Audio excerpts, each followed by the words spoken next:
Dieu, ou même Jésus-Christ, parce qu'il est Dieu, te pose la question de savoir si il aime.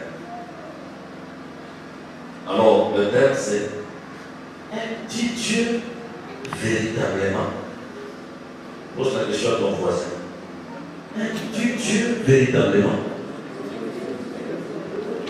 Maintenant, tu peux répondre cette question à toi-même. Et point que pêche ta poitrine. Est-ce que j'aime Dieu véritablement? Pourquoi on devrait aimer Dieu? Et avant d'entendre cette question,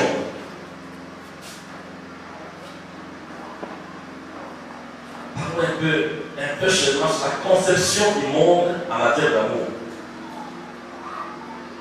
Vous savez que la nature vous enseigne. Il y a certaines choses qu'au travers de païens vont découvrir certaines petites leçons. Jésus dit: les enfants de ce siècle sont plus prudents à l'égard de leurs semblables, ils sont les fils supérieurs. Quand les païens définissent l'amour, ils disent que l'amour n'existe pas. Selon les païens, l'existence est équivalente ou équivalente à la concréabilité. Donc, parler de ce qui existe, c'est parler de ce qui est concret. Ça, c'est selon les mots. Ce qui est visible, ce qui est palpable, ce qui est matériel, ce qui peut être pratiquement prouvé. C'est comme à la justice, si vous allez au tribunal et au parquet, on n'arrive pas à la sorcellerie parce qu'on dit que c'est immatériel. Nous avons besoin de preuves palpables. Oh, il a tué ma femme, oh, il a tué mon enfant. Comment? Par la sorcellerie. Oh. La justice humaine ne reconnaît pas cela parce que la justice traite avec des choses concrètes. Pour la justice de ce monde, la sorcellerie n'existe pas. Et laissez-moi vous dire des choses. La doctrine principale de Satan, c'est de réveiller son identité. Les satanistes, c'est qu'ils se respectent. Et même les athéistes, quand ils essaient de régner l'existence de Dieu, c'est pour te dire aussi que Satan n'existe pas. Mais nous, qui connaissons les vérités de la parole de Dieu, nous savons que ce qui existe ne se limite pas dans le monde matériel. Car dans le monde spirituel, il y a plus de ce qui est dans le monde matériel. Il y a d'autres choses qui existent déjà dans le monde spirituel, mais qui ne sont pas encore inventées ou vécues dans le monde matériel. Alors le monde dit, l'amour n'existe pas, il existe les preuves d'amour. Notre Dieu, ce qu'il y a dans ton cœur comme amour est abstrait, invisible, irréel. Mais c'est ce que nous voyons avec nos yeux qui prouve ce qui se trouve dans ton cœur. Donc, quelque part, ils ont raison que l'amour doit être éprouvé. Je ne pense pas qu'ils ont tiré cette définition d'eux-mêmes. Je pense qu'ils vont tirer de la Bible. Beaucoup de choses qui se passent dans le monde, même dans le monde juridique, il est copié des choses divines. Toute la justice que l'on parle, la majeure partie des lois, j'ai des grands juristes ici, les donneront raison, ça ressemble à ce qui est écrit. Ils sont tirés cela de la Bible, ils n'ont pas inventé, non, ils ne sont pas plus intelligents que Dieu. Soyez bénis au nom de Jésus. Quand Dieu nous a aidés, mais il nous l'a prouvé. Jean 3,16 dit, car Dieu a tant aimé le monde qu'il a donné son Fils unique. Il a donné comment? Pour sacrifice expiatoire pour nos péchés. Dieu s'est privé de ce qui lui est plus cher. Pour que nous soyons sauvés, que nous soyons bénis, que nous soyons enfants de Dieu, que nous ayons la vie éternelle, que nous soyons en route vers le ciel. Et en Christ, il n'y a pas que des promesses pour la vie future, comme on pourrait le dire en français, il y a aussi des promesses pour la vie présente. Donc l'espérance que nous avons en Dieu, ce n'est pas seulement pour le ciel, mais pour la terre. Si Dieu n'allait pas sacrifier son fils, qui est son propre amour, là où réside son cœur. Son fils, pour qu'il a témoigné devant le public au nom de Jean-Baptiste lorsque le fils baptisait, la voix se fit entendre du ciel. Celui-ci est mon fils bien-aimé, en qui j'ai mis toute mon affection. Le cœur de Dieu, c'est Jésus-Christ. C'est l'incarnation de sa personne. C'est le reflet de son image. C'est l'empreinte de sa personne. Il nous l'a donné parce qu'il voulait nous prouver son amour. Le Dieu invisible nous a prouvé concrètement son amour en livrant pour nous ce qui est visible, ce qui est matériel, ce qui est palpable, ce qui est concret. Jésus-Christ, son Fils. Quand Dieu voulait prouver à l'homme son amour, il n'a pas commencé par le diamant, l'or et toutes choses, mais son Fils. Parce que c'est dans son Fils qu'il a tout. Il est l'héritier du ciel et de la terre. Il dit toutes choses m'ont été données par mon Père, toutes choses. Et Paul parlant aux Philippiens, même au chrétien dit que c'est de lui, par lui et pour lui que sont toutes choses. Trône, dignité, domination, autorité. Tout a été créé par lui et pour lui, parce qu'il est la parole de Dieu. Tout est en Jésus. Dis à celui qui est à côté de toi, tout est en Jésus. Et Dieu nous a tout donné en Jésus-Christ. 1 Corinthiens chapitre 3, verset 23. Écoutez, tout est à vous. Ça dit tout vous appartient. Et vous êtes à Christ. Parce que vous appartenez à Christ. Et Christ est à Dieu. Et Christ appartient à Dieu.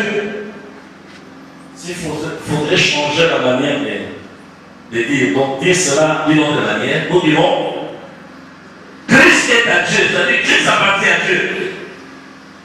Et vous êtes à Christ. Et vous qui avez reçu Jésus comme son Seigneur, vous appartenez à Christ. Et enfin, tout est à vous, c'est-à-dire tout vous appartient.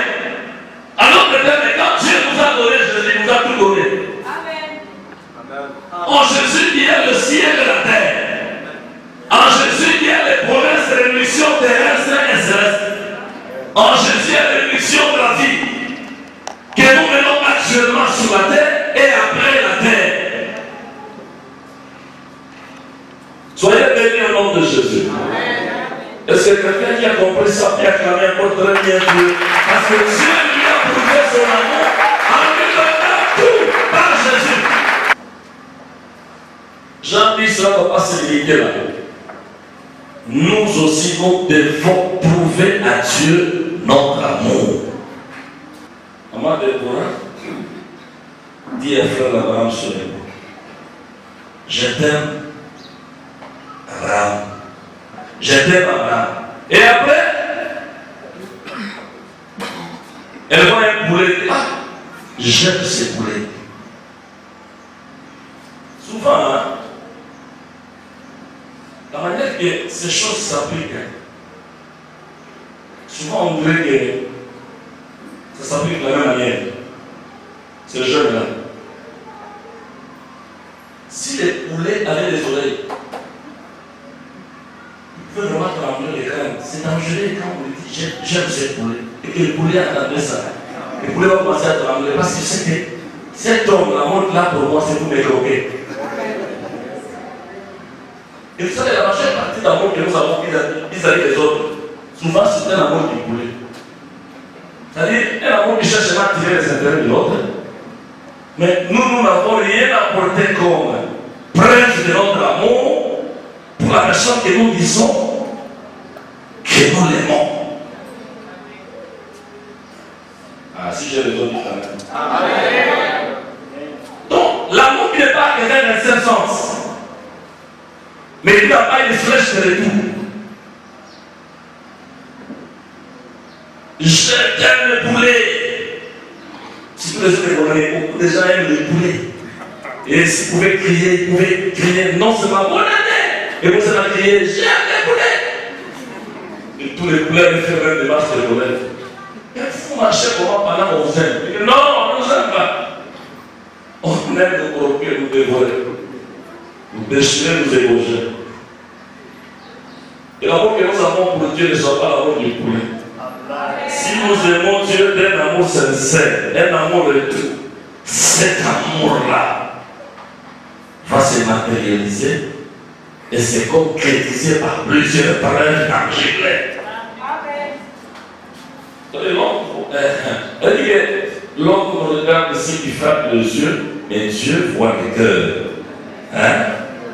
Oui, Dieu sait voir nos cœurs si nous l'aimons. Nous ne pouvons pas être hypocrites. Qui peut tromper Dieu? Qui peut lui mentir? Parce qu'il voit même nos pensées les plus secrètes. Il nous connaît mieux que nous-mêmes. Il nous connaît avant notre existence sur la terre. Et il connaît même nos fils avant que nous puissions les engendrer. Et même nos arrière-petits-fils.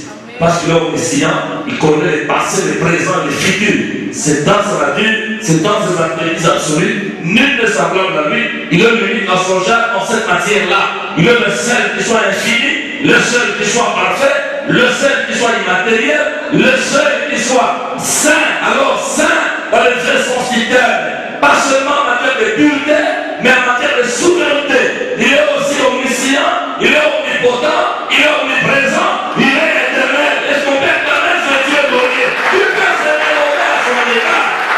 Personne. Il y a des preuves d'amour. Je cite, je veux te dire dedans.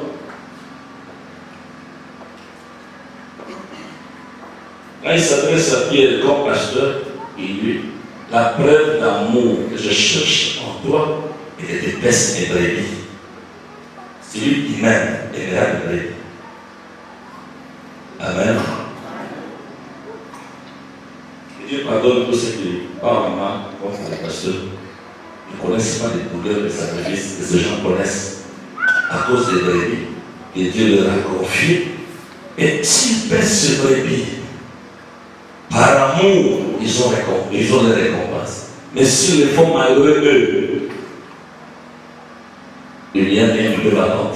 Tous ces lecteurs de Dieu, hébergés potentiellement, est-ce que tu es dans le bien? Même si tu gardes 10 personnes dans la chorale, tu es aussi un berger. L'une des preuves que Dieu attend de toi, que tu l'aimes, tu dois aimer chacun d'eux. Aimez-le aussi dire patienter. Aimez-le aussi dire donner. Aimez-le aussi dire soutenir dans la faiblesse. Aimez-le aussi dire consoler. Aimez-le aussi dire pardonner. Si on creusait la définition du verbe aimer, on n'en finira pas. Un poète chrétien avait dit, si chaque personne sur la terre avait une porte-plume, bon, cette génération ne connaît pas ce que c'est une porte-plume, hein? Et peut-être des gens d'entre nous peut-être utiliser ça. C'était populaire quand j'étais en première. Et ça fait très longtemps, parce que c'est en 1975. Amen, amen. Plein de gens connaissent le porte-plume. On y mettait de l'encre et on écrivait. Soyez bénis au nom de Jésus. Maintenant, si tous les hommes avaient des porte-plumes, et les eaux de la mer, des océans, des rivières étaient de l'encre. Et que le vrai ciel et la terre matérielle étaient des tableaux. Et qu'on disait à chacun de définir l'amour de Dieu. Les poètes disent que les eaux des océans, des mers, des rivières, des fleuves sécheraient. La terre serait pleine comme tableau, et même le ciel, et on ne finirait pas de définir l'amour de Dieu. Ah, Dieu nous aime. Le fait même que je sois vivant là, c'est plus près que Dieu t'aime. Par exemple, nous parlons du ciel qui gémisse dans les commandes. Quelqu'un qui cherche à recevoir Jésus comme son aide, c'est trop tard. Il cherche des pasteurs pour l'aider. Il cherche qui va les baptiser, qui va l'aider à donner sa vie à Jésus. Mais c'est trop tard. Les démons sont là et attendent qu'ils sortent de son corps. Il regrette toute la vie qu'il va passer dans les péchés. Là, il oublie les comptes là en banque. Même le bec là, un paysan et un tel man. Là, il oublie qu'on chante. surpris son cœur. Il est dans une phobie que personne ne peut définir. La mort est là. Cette réalité incontournable. Il voit comment il va s'en sortir de son corps. Il voit comprendre ce jour-là que le corps, c'est simplement un manteau. Et là, on ne sait plus juste les fois qui sont partis. Hein? Peut-être hier, ils avaient un projet pour cette date d'aujourd'hui. Mais n'ont pas pu le réaliser. Plus juste et plus sain. Rien de plus que toi. Tu as signé. Je t'appelle à la maison. Les anges descendent. Allons-y. Il est dans la joie. Comprends qu'il n'a pas perdu le temps sur la terre quand il servait le Seigneur. Laisse-moi te dire, tous les membres de ta famille sont tes compagnons, tous sont tes compagnons de voyage. Tous les biens que tu as nous a trouvés. Tu es né sans chaussettes, tu rentreras dans la terre sans chaussettes. C'est pourquoi tu n'as aucune raison de demander de ce que tu as. Tu n'as aucune raison aussi de placer plus le cœur dans les hommes de ce monde que dans le Seigneur. Oh, je vais faire ceci pour faire plaisir à mon ami. Tu mets, il reste. En lui faisant plaisir, tu lui achètes la boisson, tu lui achètes la cigare, tu lui as fait ceci ou cela. Et après, il y a des gens qui organisent le pays. Tu fais mieux la chose. Et tous ceux qui pleurent là, quand on t'enterre, ils rentrent dans leur maison. Je me souviens des frères Kamoura, il témoignait ici, il était dans la société, Dieu lui a fait grâce de voir ceux qui sont dans les séjours des morts. S'ils sont conscients de Christ, comment ils souffrent. Et donc de crier, de dire, si Dieu peut seulement nous ramener à la terre, nous allons nous tourner à l'œuvre de Dieu plus que ceux qui vivent encore là-bas. Un jour, on veut se laisser regarder, je vais être plutôt. Un jour, j'étais comme toi, et toi, un jour, tu seras comme moi. C'est comme si le monde vous parlait. Hein? Mais de quoi vous faites? Nous serons comme la poussière va retourner à la poussière. Mais spirituellement, nous ne serons pas semblables. Parce que moi, en Christ, j'ai une autre destinée spirituelle, invisible, et ceux qui sont en Christ. Toi qui es en Jésus, quand tu quittes ton corps, tu n'attends pas d'aller quelque part les jours de l'enterrement. Non. Les corps dans la poussière, que ce soit à Sanguine, que ce soit à Pega, que ce soit à Téloin, à Loan, déjà fermé, ou encore où, je ne sais pas. Peu importe les mausolées qu'on va construire, ça ne va pas déterminer ta destinée. Prépare-toi pendant que Dieu est vivant. On ne gagne pas les matchs en dehors du stade de foot. On ne devient pas saint après la mort. On le devient pendant qu'on vit sur la terre. Quand on s'accroche à Jésus, on fait alliance avec lui, on le reçoit comme sauveur et Seigneur. Là, tu as un avenir et ici sur la terre et après la terre. Il nous a aimé les premiers. Quel père d'amour, lui, présente-t-on maintenant pendant que l'on vit encore? Vous savez, quand quelqu'un sert Dieu par imitation, demain il va se fatiguer. Mais quand quelqu'un sert Dieu parce qu'il aime Dieu, il est intenable, instoppable, imperturbable, il persévère parce qu'il a compris ce qu'il fait. Dieu attend de toi des gestes. Il lui prouve que tu l'aimes. Amen. De preuve d'amour. La première preuve d'amour, nous la trouvons ici. La première preuve, parce que j'en ai eu les mots parce que nous a aimé les premiers. Et maintenant, ce que Jésus nous donne comme première preuve d'amour. Jean 14, verset 15. Amen. Si vous m'aimez, gardez mes commandements. 23 à 24. Jésus lui répondit. Si quelqu'un m'aime. Ah, si quelqu'un m'aime, il gardera ma parole. Et mon Père l'aimera. Nous viendrons à lui. Et nous ferons notre demeure chez lui. 24. Celui qui ne m'aime pas, ne garde point mes paroles. Et la parole que vous entendez n'est pas de moi, mais du Père qui m'a envoyé. La première preuve de le Seigneur, c'est de garder sa parole. Vous savez, nous sommes dans une génération ou dans un siècle où les chrétiens font les triages de ce qu'ils veulent pratiquer dans la parole de Dieu, mais ne sont pas prêts à pratiquer toute la parole de Dieu de recommande. C'est ce que j'ai remarqué, ça c'est mon constat personnel. Quelqu'un va les épreuves, écoutez, de la Bible dit, Dieu ne permettra pas que vous soyez tentés au-delà de vos forces. Oh, cette épreuve, parce que dépasse ma force, ça ne dépasse pas. La Bible dit, Dieu ne permettra pas. Donc si la permet que ça t'arrive, il savait que tu serais aussi fort pour surmonter cela. Oh, je suis tombé dans cette tentation, c'est la chair est faible.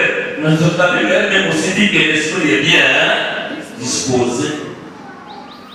Donc c'est volontairement que Dieu péché.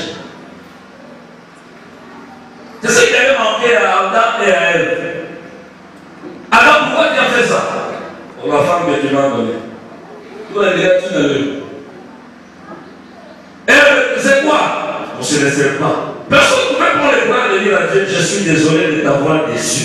Et de toutes les créatures que Dieu a fait, il n'y a pas une créature qui a déçu l'homme comme Dieu. Au temps de Noé, la Bible dit, Dieu s'est même répandu d'avoir créé l'homme. Malgré tout l'amour que Dieu lui a révélé, il a créé son image. Il lui a donné toute la terre pour qu'il soit roi. L'homme était le roi. Dieu lui a dit, domine sur tout. Sa femme était une reine. C'était le roi et une reine dans les capitales qui s'appelait le jardin d'Éden. Elle a fait une délice. Il y avait tout ce qui est précieux dans ce jardin. Il manquait de rien. J'avais commandé de tous les animaux, de tous les oiseaux, de tous les poissons. Il donnait des ordres même aux hippopotames, même aux lions, même aux ours. Tous les obéissaient. Mais dans tous ces domaines, dans toute cette opulence-là, dans toutes les faveurs que Dieu leur a accordées, créer le dernier, mais établir le dernier. Dieu a créé le dernier de toutes les créatures, le 6e jour. Après avoir créé l'homme et la femme, Dieu se repose le 7e. S'il fallait sur le mois des messes, Dieu pouvait dire, bon, les cieux, où vous êtes des champions, vous avez été les premiers dominés sur la terre. Quand on voit les cieux, on ne voit pas seulement l'espace céleste, on voit aussi les anges. Mais l'homme créé le dernier, établi le premier sur toutes les autres créatures à Dieu, l'homme devient la personne la plus compliquée devant le Seigneur pour le décevoir plus la moustique. Vous savez que l'homme a Dieu a décidé plus la moustique. Les moustiques, les chiens, les chats, toutes les autres créatures qui meurent là, ils subissent seulement la peine de l'homme. Quand un roi tombe sur le pouvoir d'un autre, même ses sujets deviennent des esclaves. C'est autre là, n'est-ce pas? Comme l'homme est dominé sous la puissance de Satan, il s'est soumis volontairement à Satan pour désobéir au Seigneur. Mais il a commencé à être dominé par le diable, lui et tout ce qu'il contrôlait. C'est quoi Satan, lorsqu'il tentait Jésus au désert, il lui a dit, je te donnerai tous ces royaumes et leur gloire. Parce qu'il m'avait été donné. C'est pas Dieu qui lui a donné ça. C'est moi qui lui a donné ça. Et je te donnerai si tu prospères et m'adores. Parce que le premier Adam l'avait adoré en obéissant à sa voix. Adorer Dieu, ce n'est pas dire seulement je t'adore, je t'aime, je te célèbre. Adorer Dieu veut aussi dire tout ce qui est à moi est à toi. Tout ce que tu me diras de faire, je le ferai. Adorer Dieu aussi, lui aussi, il se soumettre entièrement à sa volonté. Dire je t'adore sans se soumettre à sa volonté, c'est faire de la face. Soyez bénis au nom de Jésus. La première paix adorée à Dieu, que nous l'aimons, consiste à garder sa parole. Il a dit que la parole de Dieu devient réelle, en telle dimension. Quand il dit bénissez ceux qui vous maudissent, qui peut bénir celui qui les maudit? Sur le plan normal, logique des choses. Aimez vos ennemis, qui peut aimer ses ennemis? Aujourd'hui, les musulmans étaient dans la famille et sorciers ou sorcières.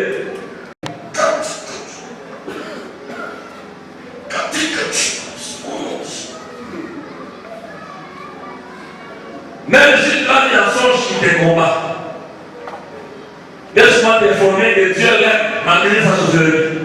Il n'aime pas sa sorcellerie, il aime la personne parce que je suis mort aussi pour les dossiers. Il est mort pour les impéris, il est mort pour les citoyens, il est mort. Tu n'as aucun droit de pouvoir haïr ce genre parce que Dieu les aime. On les prêche l'évangile, on prie pour eux, Dieu les rencontre, Dieu les change. Qui peut changer qui? Il aime celui qui est mort à la croix pour nous tous. Ah, si tu comprends ça, acclame le Seigneur. Voilà Dieu. Il y a des paroles qui ne sont pas faciles à obéir. Mais parce que nous aimons Dieu, nous allons obéir à ces paroles. Celui qui m'aime, il gardera ma parole. Mon Père le verra à cette autre dimension. Dieu aime tout le monde. Mais la dimension d'amour retour que Dieu aura pour toi, à cause de ton amour pour lui, sera une dimension supérieure. Là, Dieu t'appellera son ami comme Abraham. Et mon Père l'aimera. Nous viendrons chez lui et nous ferons notre demeure chez lui.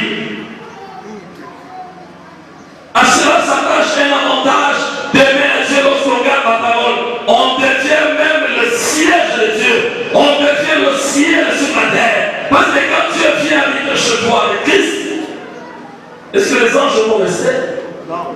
Ils seront là où vous êtes.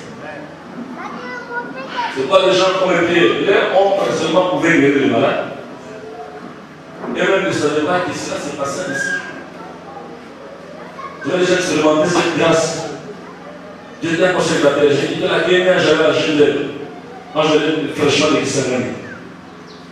J'étais tellement dans la prière, ce jour c'était un jeune de prière. J'évangélisais beaucoup. Quand j'étais dans un petit église, il m'a même rencontré avec sa fille. Et c'est une forte fièvre. Donc, devant dans l'église, on est obligé d'être en contact. Je sentais la chaleur de cette fièvre. Pour moi, c'était rien. Comme je n'avais toujours pas honte de mon Jésus, je chantais un petit cantique dans l'église, tout le monde là. Je chantais un petit coup sur le Seigneur. À la descente, je vois la maman de la fille m'appeler. La fille était prégnée. Il m'a filé de demander quelque chose. Il dit que dès qu'elle t'a touché dans l'unipice, elle a senti directement la fièvre s'arrêter. Toute la vie. Ici, je l'avais à l'hôpital. Mais elle m'a dit, je n'ai plus besoin d'aller à l'hôpital. Rentrant à la maison, cet homme qui est à côté de moi, c'était l'homme de Dieu. En les touchant seulement, j'étais guéri. Laisse-moi te dire, si tu aimes Dieu, tu deviendras le ciel sur la terre. Tu deviendras l'aéroport des anges. Je sais que je suis allé avec le guide. Désormais, vous avez le ciel ouvert. Et les anges montaient et descendre sur les pistes de l'homme. Tu deviendras l'aéroport des anges. Les anges de prospérité, de guérison, des miracles passeront par ton pour la terre. J'aime beaucoup cette personne de famille. Par son passage, il dit Dieu accomplira quelque chose pour toi par le Canada. Il le fait souvent tes parents. Pas toujours, mais souvent. Parce que si Dieu fait quelque chose, ça passe par l'homme, il le fera. Mais pour la majeure partie des cas, Dieu te donne l'argent, il touche quelqu'un, il te donne l'argent. Dieu te guérit, quelqu'un il utilise, il te guérit. Dieu fait ça pour toi, il utilise quelqu'un pour le faire. Je te dis la vérité, si Dieu est le Seigneur, l'amour de Dieu dans ta vie a changé le démon. L'amour de Dieu dans ta vie va te guérir de certaines maladies auxquelles tu ne pouvais même pas t'imaginer. Il y a des gens qui ont été ressuscités des morts parce qu'ils aimaient Dieu.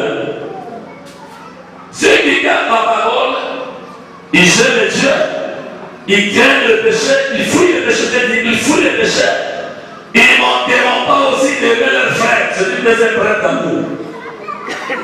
Celui qui aime Dieu aimera son prochain. Alors, rentrons de verset de base. 1 Jean chapitre 4, verset 19. Je crois que nous étions, n'est-ce pas? Nous avons le texte de base, n'est-ce pas? Voilà. Maintenant, lisons le verset 20. Après 19, nous disons 19. Pour nous, nous l'aimons parce qu'il nous a aimés les premiers. 20. Si quelqu'un dit j'aime Dieu et qu'il haïsse son frère, c'est un menteur. Car celui qui n'aime pas son frère qu'il voit, comment peut-il aimer Dieu qu'il ne voit pas? Et nous avons émis ces commandements que celui qui aime Dieu aime aussi son frère. Alléluia. Un docteur là-bas avait posé la question à Jésus. Il dit, le plus grand commandement. Il dit, quelle dit la loi? Qu'est-ce que tu en dis? Il commence à élater les 10 commandements. Mais toi, qu'est-ce que tu en dis, maître? Jésus résume le 10 en 2. Le grand docteur de la parole. Il connaît pas les premiers à lui un docteur venant de Dieu. Venu de Dieu. Il dit, tu aimeras l'Éternel ton Dieu de tout ton cœur, de toute ton âme, de toute ta pensée et de toute ta force. Et voici le second qui est semblable. Tu aimeras ton prochain comme toi-même. Et quelque part t'ajoute, c'est que tu fais qu'on fasse pour toi. Fais le même pour ton frère. Ça résume toute la loi et les prophètes dans tout l'Ancien Testament et les signer en ça. Depuis qu'on t'insulte, ainsi de l'autre. Depuis qu'on te donne, apprends aussi à donner aux autres. Depuis qu'on prie pour toi, apprends aussi à prier pour les autres. Depuis qu'on te visite, apprends aussi à visiter les autres. Depuis qu'on puisse te pardonner, apprends aussi à pardonner les autres. Pourquoi Jésus pouvait dire? Vous voulez que je vous apprenne sur la prière? Notre Père qui est au ciel, que nous sommes sanctifiés. Il descend la prière de Père et dit, pardonnez-nous nos offenses, comme nous aussi nous pardonnons à ceux qui nous ont offensés. Ce qui fait que l'on fasse pour toi, fais-le aussi pour l'autre. C'est la loi et les prophètes. Mais on commence par aimer Dieu de tout son cœur, de tout son âme. Et lui, il dit à Jésus, je vais te suivre partout. Il dit, si quelqu'un veut venir après moi, il doit commencer par haïr son père, sa mère. C'est tout ce qu'il a. Et même sa propre vie. Donc quand il faut aimer Dieu, il faut aimer Dieu plus que tu ne t'aimes toi-même. Parce que quand Dieu nous a aimés, il nous a aimés plus qu'il ne s'aime lui-même. Jésus-Christ c'est Dieu. Pour nous aimer, il a accepté de mourir à notre place. C'est là qu'il s'est détesté lui-même pour nous prouver son amour. Oh, c'est peut-être la parce que c'est vrai. Pour aimer Dieu. Amen, amen. Il faut l'aimer plus que tu l'aimes toi-même. Je vous dis, ce n'est pas facile d'aimer l'autre. Plus que toi-même. Mais Jésus laisse cet amour-là pour lui. Amen. Pourquoi les gens ont accepté d'être cochers vivants, ont accueilli la porte de Jésus? Les gens ont accepté d'être crucifiés à cause du nom de Jésus, parce qu'ils aimaient Jésus, comme Pierre, comme André. Les gens ont accepté d'être décapités pour la cause de Jésus. Comme Paul, là c'est l'histoire de l'Église. Là je reviens à la théologie. Ce n'est pas écrit dans la Bible. Les martyrs qui sont écrits dans la Bible sont les premiers martyrs. Il y a le diacre Étienne qui était diacre évangéliste, celui qui fut le premier martyr. Et le second c'était l'apôtre Jacques qui était pasteur à Jérusalem. Amen, amen. On a aussi martyrisé d'autres chrétiens. On a emprisonné les autres. Parce qu'ils aimaient Dieu. Même Saul, avant qu'il devienne Paul, cela du travail qu'il avait, celui des missions qui avait été confiée par le Dieu de Jérusalem. Il pouvait même faire des voyages entiers pour aller persécuter les chrétiens. Selon pour aller creuser le Seigneur.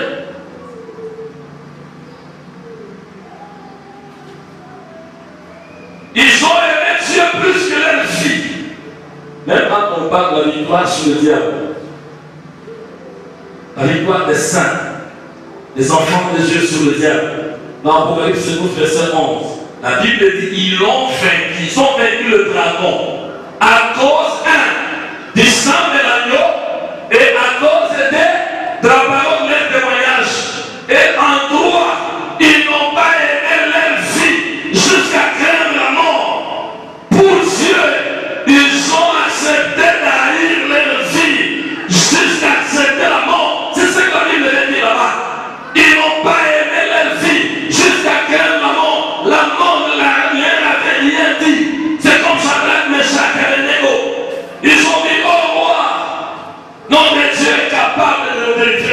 aisément. Même s'il ne le fait pas, nous n'allons pas adorer la statue comme chrétien élevé.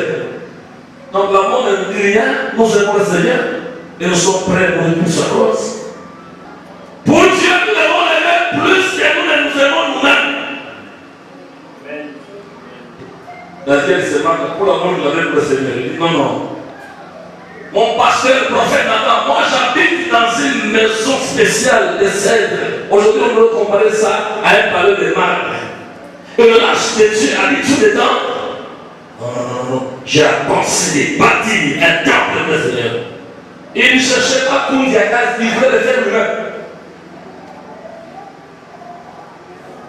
Est-ce que vous pouvez dire le nom de Jésus? Vous savez, il y a certains politiciens qui vous critiquent là. Et vous ne connaissez pas leur secteur de Dieu. Il t'en a bien. J'étais en Boujima et il y a un voyage missionnaire. Un homme de Dieu les témoins. Cet homme, il sait ce qu'il a fait. La personne qui avait attrapé la diamant, c'est Nicolas, il gagne 400 quelque chose comme ça. Et après, la justice internationale a exigé qu'on lui donne aussi son pourcentage. On lui avait donné aussi son pourcentage. J'ai compris dans une église, dans un tabernacle, le musulman qui fait mal. On le libère pour nous, ça part. Il vient avec $1 million comme dîme. Pour dire qu'il avait dit $10 millions, n'est-ce pas? Il prend $1 million parce que voici $1 million. Alléluia. Le pasteur rassemble les anciens. Je vais recevoir les livres que je vais jamais laisser. Attends, je suis encore venu de jeter au petit. Qu'est-ce qu'on peut faire? Oui, ça, j'essaie d'approcher. Non, parce que si vous avez d'autres projets, je pense qu'il va parler sur les tables, parce qu'on a un programme de construire les tables. Je vais les construire moi-même. Ça, je l'avais promis à Dieu. C'est ce qui fait ça pour moi. Moi-même, je vais. Laissez-moi, j'ai dit ces tables-là. Pas de briques importées. Tout ce qui est dans cette table est importé. Il a seul construit les dents. Il a béni chaque ancien. Il a béni même les veuves. Il a béni les orphelins. Il a fait lui seul. Après le temps, il est devenu gouverneur. Amen, amen. Et il sait aussi beaucoup taper l'argent. La bénédiction des derniers qui enrichit. Il va faire ce qu'on chacun. Viens de Dieu. Dirige sa maison. Celui qui aime Dieu garde sa parole. Celui qui aime Dieu aime son frère. Pas seulement les frères en plus, même les païens. Celui qui aime Dieu aime sa maison. Il pense aussi à faire quoi pour la maison de Dieu. Et quand tu prouves à Dieu que tu l'aimes en aimant ton frère, il dit aime ton frère comme tu t'aimes toi-même. Alors là, pas plus que tu t'aimes, plus que tu t'aimes sera Dieu. Mais comme tu t'aimes toi-même, Dieu toujours dit à mes filles, vos maris ne vous persécuteront pas et ne vous maltraiteront pas. Parce que moi, je n'ai pas maltraité votre maman. Si les autres font ça, ils vont croiser mon Dieu. Mais ils ne le feront pas. Soyez seulement posés et calmes. Parce que Dieu vous donnera des époux qui vous aimeront. Et vous les garçons, votre maman ne m'a jamais trahi, déçu. Et n'a jamais été infidèle à moi. Moi non plus vis-à-vis d'elle. Ainsi, vos femmes seront soumises à vous. Et vous marcherez comme des amis. C'est que quelqu'un sait que mentionnera aussi. C'est que j'annonce, c'est ce que je dis à Dieu. Ne permets pas que mes enfants souffrent dans leur foyer. Parce que moi, j'ai aimé leur maman. Comme tu me l'exiges par ta parole. Et leur maman s'est soumise à moi. Comme l'exige ta parole. Alors pourquoi te laisser l'esprit? Même vous, mes filles dans la foi, la loi est la même pour vous aussi. Vos maris vous béniront. Vous, mes fils dans la foi, vous aurez les bonnes femmes. Soumises à la foi, qui marcheront ensemble avec vous. Et vous qui marchez dans les troubles, revenez sur le rail. Aime ta femme et toi sois soumise à ton mari, marchez ensemble dans l'unité. Et vous verrez la gloire de Dieu. Voyez même les anciens, c'est la même chose. Les hommes et les choses. Vous avez mari, aime tes enfants, aime tes parents. Aime tes voisins. Parle-leur de l'évangile. C'est ça la mission. On ne peut pas annoncer l'évangile aux gens qu'on n'aime pas. C'est pourquoi d'abord les éléments du Saint-Esprit qui remplit nos cœurs d'amour. On fait une mission avec les hommes à Christ parce que nous les aimons. C'est une bonne nouvelle que tu adresses à quelqu'un que tu aimes. Alléluia. Amen. Gloire à Jésus. Le Saint-Esprit touchera son cœur, il donnera sa vie à Jésus. Tu aimes le Seigneur, garde sa parole. Tu aimes le Seigneur, fous tes péchés parce que la parole chassera le péché dans ta vie. Tu aimes le Seigneur, serve-le, construis pour Dieu. Travaille le Seigneur avec joie. Quand il fallait servir le Seigneur, il est David oubliait que le roi. Parce qu'on le sait pas seulement en construisant, on le sait aussi en l'adorant, en le célébrant, en le louant, en évangélisant, en manifestant avec le choix aux autres que j'aime ce Dieu dont je te parle. En ce temps-là, il y avait le héros, il n'y avait pas de pantalon. Et quand il fallait danser devant le Seigneur,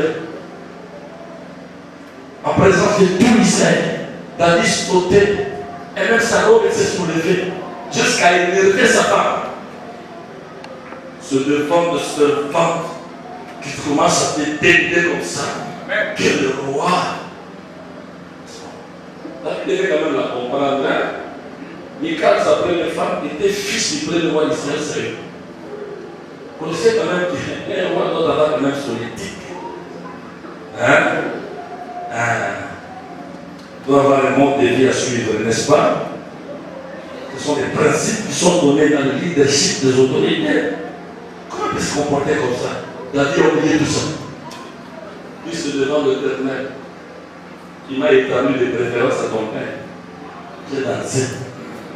Et je m'humilierai encore là-bas. Quand quelqu'un sert le Dieu, quand il y a le Dieu, il va s'humilier devant Dieu. Nous sommes dans l'église pour élever le Seigneur plus que nos fossiles, plus que nos cyber, plus que nos voitures, plus que nos niveaux sociaux. Et quand on élève Dieu, on considère son frère comme son égal. Même si toi, tu es docteur en thèse, professeur d'université, lui il n'a rien appris, tu vas lui mettre la main sur l'épaule, parce que tu ne verras pas la personne, tu verras Jésus auprès de la personne. Tu aimes le Dieu, mais tu es sans chrétien de dimanche. Dis à celui qui est à côté de toi, refuse d'être chrétien de dimanche. Je sais que tu aimes Dieu. Même à la maison, tu verras le long du péché. Mais il faut que tu dépasses cette dimension. Que tu ajoutes encore une autre dimension que ceux qui savent aiment toujours se voir. Dans le lieu de rendez-vous aussi avec Dieu, c'est ici. C'est ici où Dieu nous parle. Et nous parlons aussi à Dieu. Maintenant, on nous parle aussi par des révélations, par des songes et des visions. Et ici, il nous a dit c'est comme bouche à bouche, oreille à oreille. Parce que son évangile contient toute la révélation dont nous avons besoin. Que Dieu